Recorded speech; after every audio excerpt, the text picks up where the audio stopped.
مبدئيا كده قبل ما نبدأ الفيديو ده حابب اقول ان في ناس كتير مش هيعجبها الكلام. يعني في بعض الناس ممكن تقول لك انت متشدد، دماغك متركبه غلط. كل الكومنتس او الناس اللي بتفكر بالطريقه دي حابب اقول لكم من الاول كده مش ده فكري ومش دي الطريقه اللي انا بفكر بيها، ولكن انا هتكلم على كريم دماغه بتفكر ازاي كراجل شرقي اتربى في بيئه ما في مصر. هي دي دماغي وهي دي الطريقه اللي انا بفكر بيها، سواء بقى سافرت اوروبا سافرت مش عارف فين. انا كده جالي كومنت من فتره كده قريبه من حد، واول ما شفت الكومنت حسيت ان هو يعني بيتكلم عن معاناه بيعاني منها ناس كتير عرب بيسافروا بره. قلت لا، انا لازم اعمل فيديو اتكلم فيه عن وجهه نظري وعن طريقه تفكيري في الموضوع ده، وممكن يكون كلامي ما يردش على السؤال اللي هو ساله، ولكن مش عارف، حبيت ان انا اتكلم في الموضوع ده. السؤال اللي هو ساله كان ان هو مسافر امريكا وعنده مشكله دلوقتي، عنده بنت وخايف عليها تتاثر بامريكا والغرب وطريقه تفكيرهم والعادات والتقاليد والكلام ده كله.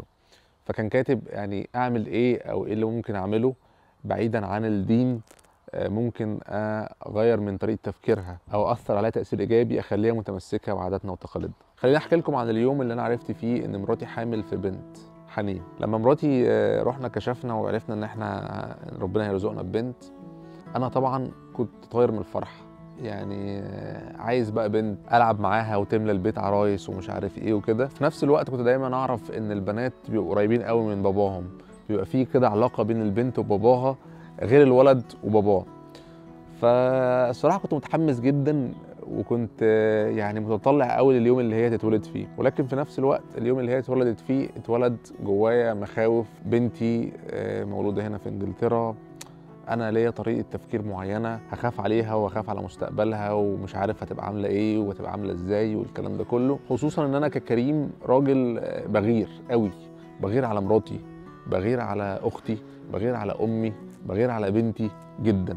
والموضوع ده مفيش عندي فيه نقاش، يعني مش بقى يقول لك ده مش عارف ايه وبتاع، ده ملوش علاقه بقى ولا بدين ولا اي حاجه، دي حاجه جوه الراجل نفسه. انت لو راجل كده وتمام مفروض يبقى عندك غيرة على كل بنت بتمسك، كل أنثى في حياتك مفروض إن هي بتمثل لك حاجة. فبدأت عندي المخاوف اللي هي بنتي هتتولد في إنجلترا وهتتربى هنا إزاي، يعني إيه اللي هيحصل؟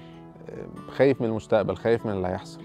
بقيت مقلق، مش عارف، مش حاسس ان انا مقلق على الصبيان زي البنت، مش عارف، حسيت ان انا مقلق على البنت اكتر بكتير من الولد. ويمكن الاحساس ده يرجع للطريقه اللي والدي رباني بيها، خوفي على اخواتي البنات وغيرتي عليهم وغيرتي على امي، وان انت كراجل دايما الحامي بتاعهم وانت اللي بتقف في ظهرهم وبتساعدهم، ويعني لو حد بص لهم بصه كده ولا كده ممكن تاكله بعينيك عادي جدا. فكل الحاجات دي مع بعض خلتني افكر جامد قوي انا هعمل ايه مع بنتي والدنيا هتمشي ازاي والتربيه هنا في انجلترا معاها هتبقى عامله ازاي.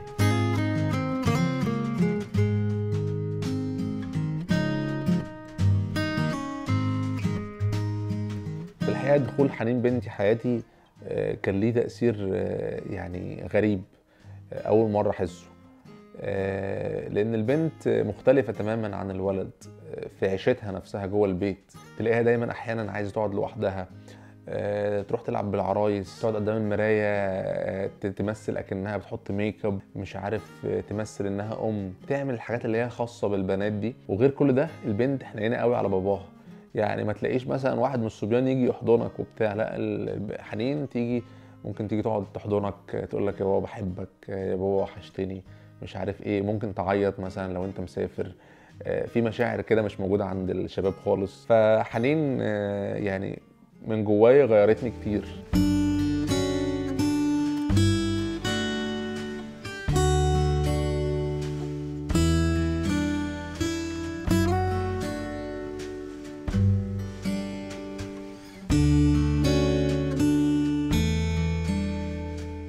كله بيشارك في طريقة عمل الكيكة بتاعت آن عشان عيد ميلاده بكرة، فالاتنين دول بيساعدوا عشان تعملوا ايه؟ كب كيكس؟ What are you making, cupcakes? Too busy, Baba. ها؟ Too busy. يقول لك انا مشغول. ماشي، دي الكيكة بتاعته اهو، بكرة عيد ميلاده. To explain what's inside the cake. So شوكولاتة شوكولاته، شوكولاتة وبسكويت بسكويت. فراولة ووقعت لوحدها. طيب الطبق ده عبارة عن سيريال اللي هو الفطار اللي بيفطروا بيه الصبح، وحاطين عليه شوكولاتة، وبيحطوه بقى في الورق ده، وبعد كده بيحطوه في التلاجة يسقع ويعمل زي كوب كيك كده. مع الوقت حنين بتكبر وبكتشف ان تأثير مامتها عليها كبير جدا، وده اللي طبيعي يعني، ده اللي هتكتشفه كأب، ان الام ليها تأثير كبير على البنت. يعني البنت دايما بتبقى عايزه تعمل زي مامتها، اي حاجه مامتها بتعملها هي بتعملها، دايما بتبقى قريبه قوي من مامتها من ناحيه مثلا الكلام، الاسرار، مش عارف ايه الكلام ده كله، ففي كونكشن يعني مختلف بينها وبين مامتها. فهنا اكتشفت ان اختيارك لزوجتك قبل الجواز هو مش اختيارك لواحده انت هتتجوزها بس، ولكن انت بتختار واحده عشان تكون ام لاولادك. ففي الحقيقه دلوقتي يعني بقيت مش قلقان حتى وانا عايش في انجلترا. انا خايف طبعا ان ولادي يكبروا في انجلترا، لان انا عايز اربيهم بطريقه معينه ومش عارف ايه وكده، ولكن بالنسبه لي حنين كبنت خوفي عليها قل شويه لما لقيتها بقت تتاثر قوي بمامتها. فنصيحتي لاي حد لسه قبل ما يتجوز، اختيارك حاول ان انت تفكر في واحده هتبقى برضو زي ما هي حبيبتك وواحده هتعيش معاك، برضو فكر كويس قوي ان هي تبقى واحده ام لاولادك، فده هيفرق جدا جدا جدا، خصوصا كمان لو انت ناوي تعيش بره اوروبا، امريكا بقى، ايا كان. في الاول والاخر انتم التأثير الأساسي والكبير عليهم في حياتهم. فزي ما قلت قبل كده ودايما بقول، أنا علاقتي بأولادي هي علاقة أصحاب واصدقاء، مش علاقه اب وابن وكده. بحس ان ده يعني هو طبعا بتحتاجه في اوقات، ولكن ما بيبقاش فيه الكونكشن او الصله القويه بينك وبينهم الا لما فعلا تبقى صاحبهم وتعيشهم في الحته دي، وتكون مدرك مدى تاثيرك وتاثير مراتك على الاولاد.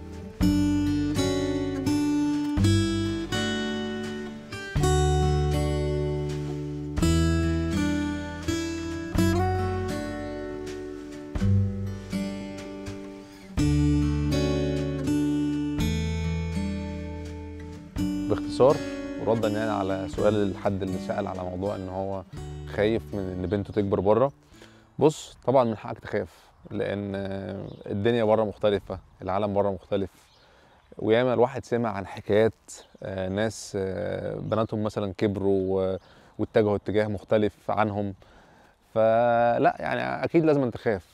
بس هنا الفكرة زي ما قلت ترجع لعلاقتك بولادك وعلاقة زوجتك بيهم.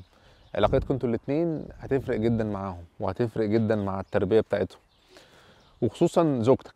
يعني للبنات الزوجة بتفرق كتير جدا، لان في الاول والاخر هي دي اللي البنت بتبص لها، هي دي الشخص اللي البنت عايزة تبقى زيه.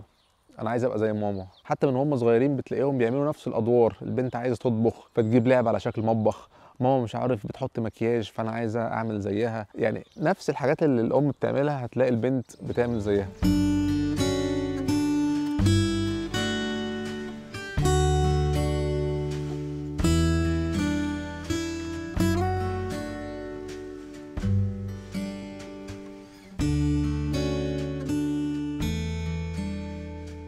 في نهاية الفيديو النهارده احب اقول ان اي حاجة قلتها هي وجهة نظري الشخصية وطريقتي في التربية والتعامل. انا مش بقول ان كلامي او طريقتي هو ده الصح، ولكن هو ده اللي انا شخصيا بعمله. اشوفكم ان شاء الله الفيديو اللي جاي، يعني مش عارف امتى، بس انا بفكر ان انا ممكن انزل فيديو في وسط الاسبوع، وبنحاول نبعد شوية عن جو الكورونا والكلام عن الكورونا والحجر، ولكن هو ده الوضع اللي احنا فيه حاليا، ما زلنا في الحجر. فستي هوم، ستي سيف، اقعدوا في البيت، خلي بالكم من نفسكم. اشوفكم ان شاء الله الفيديو اللي جاي. السلام عليكم. رجعونا عليك لأيام اللي راحوا، علمونا ندم على الماضي وجراحه اللي شفته.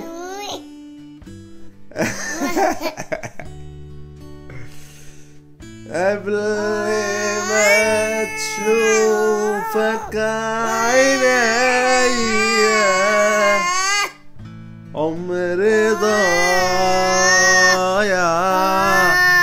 يا حسين. تحسبوه ازاي عليا اللي شفته قبل ما تشوفك عينيا